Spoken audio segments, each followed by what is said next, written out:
Y llegó el lunes y ya está aquí con nosotros el abogado y notario Ángel Pérez García. Angelito, ¿cómo estás? Hola Carlitos, pues empezando semana y nuevamente con el público que te atiende muy bien, con muchas llamadas seguramente, para consultar muchísimos temas. Muchos. Y lo que tú pones siempre sobre la mesa del programa, siempre son temas muy valiosos porque nos orientas legalmente a dar los pasos certeros, ¿no? Pues de eso se trata, de exactamente tener los elementos necesarios para que no caigamos en esos tropiezos que en muchas ocasiones se pueden evitar. Muy bien, ¿ahora de qué vas a hablar? Ahora vamos a hablar de una operación de compraventa, como lo dijimos la semana pasada, de una persona física.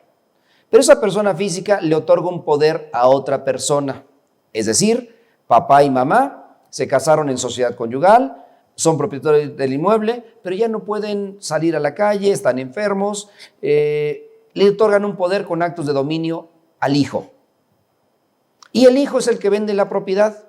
Y ahí se presentan varios dilemas que son importantes de dilucidar en este momento. Cuando esa persona que es apoderado con actos de dominio, pueden ser dos características. Actos de dominio es disponer de los inmuebles de mi representado.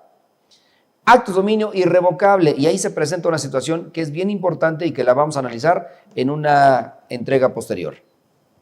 Cuando papá y mamá le otorgan actos de dominio a un hijo, ese poder se lo pueden revocar cuando papá y mamá quieran. Y lo único que le dan es la facultad para disponer del inmueble por impedimento físico, porque ya no pueden salir, porque no pueden promocionar su inmueble y entonces le encargan la venta a un hijo. Yo compro ese inmueble. Ese inmueble, al comprarlo, ¿qué estoy haciendo? Al comprar ese inmueble, tengo que disponer exactamente de las facultades necesarias para poder hacerlo. Ahora, el apoderado es el que me vende. Y ahí yo les preguntaría a ustedes, ¿él es el dueño del inmueble? No, él no es el dueño del inmueble. Entonces, ¿yo le tengo que dar el precio del inmueble a esa persona? No, porque fiscalmente el responsable de la venta es papá y mamá, no es el apoderado. Entonces, ¿qué documentos necesito verificar en el registro público de la propiedad de quién es el propietario? ¿Papá y mamá o el hijo o el apoderado que le dieron esas facultades para vender? Entonces, verifico en el registro público, verifico boleta predial, verifico escritura y verifico lo más importante, que el poder sea existente, que el poder tenga efectivamente varios registros. Si es un poder con actos de dominio, va a estar inscrito en el registro público de la propiedad sobre el inmueble que está disponiendo.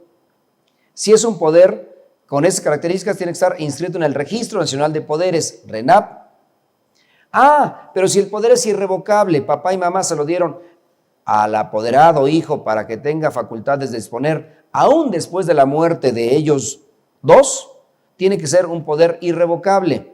Pero ese tipo de poder se entiende para efectos de la ley contra el lavado que es una actividad vulnerable y hay que inscribirlo en la unidad de inteligencia financiera del SAT. Entonces tenemos diferentes características de ese tipo de personas que venden a través de un apoderado. Ahora, yo voy a comprar ese inmueble, lo voy a comprar en $1,000,000. ¿A quién le voy a pagar? ¿Al apoderado? Sí, claro, él va a recibir los cheques o transferencias. ¿Puedo pagarle en efectivo? No, esa cantidad de $1,000,000 no puede pagarse en efectivo. Hoy hay ciertas restricciones para este año. No se puede pagar en efectivo esa cantidad. Ahora, voy a pagar con transferencias. ¿A quién le voy a hacer las transferencias? ¿Al apoderado o a papá y mamá? El notario tiene que tener a la vista los documentos necesarios como es constancia de situación fiscal de papá y mamá, porque son los propietarios y son los que están vendiendo y deben de recibir el valor del inmueble que están enajenando, no el apoderado. El apoderado no tiene esas facultades para poder pagar los impuestos por la otra persona. Imagínense que recibe $1,000,000 el apoderado y va al banco y abre su cuenta. Y lo primero que le va a decir el SAT, oye, ¿por qué recibiste $1,000,000? Y va a decir, porque vendí una casa. La casa no es de él. Y entonces empiezan los problemas fiscales para el apoderado y para las otras dos personas. Por eso es importante llegar con los documentos necesarios y asesorarse de manera correcta qué se puede hacer en ciertos casos con ese tipo de poder, con acto de dominio de una persona física, papá y mamá, al hijo o a un agente inmobiliario ¿Qué se puede hacer para que no existan ese tipo de problemas? Acudir primero a su notario, efectivamente, para poder resolver las dudas que tengan en ese sentido. Pero es que sí te puedes meter en una broncota, ¿eh?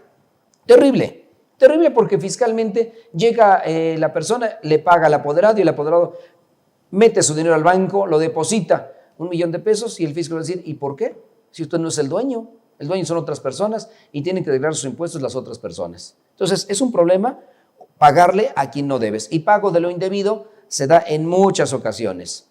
Vivales existen para poder decir, págame a mí, dame el enganche a mí, después acabamos de pagar a los otros, a los verdaderos propietarios. Yo creo que lo importante es tener en cuenta esos elementos para poder no ser engañado y estar muy pendiente de las operaciones de compraventa que hagan a través de un poder. La vez anterior lo vimos de persona moral, hoy lo vimos de persona física a persona física. Es importante tener en cuenta los elementos más indispensables para poder llevar a cabo esa operación de compraventa. Muy bien. ¿Cómo ves, mi estimado Carlitos? Da miedo, o sea, realmente el que no está bien asesorado se puede meter en un problema muy serio. Entonces, mejor vamos a la segura, asesórense con un abogado y notario. Digo, sí. Que dicho sea de paso, pues aquí está Angelito, ¿no? Con muchísimo gusto para ustedes y para ti, Carlitos. Con mucho Muchas gusto. gracias.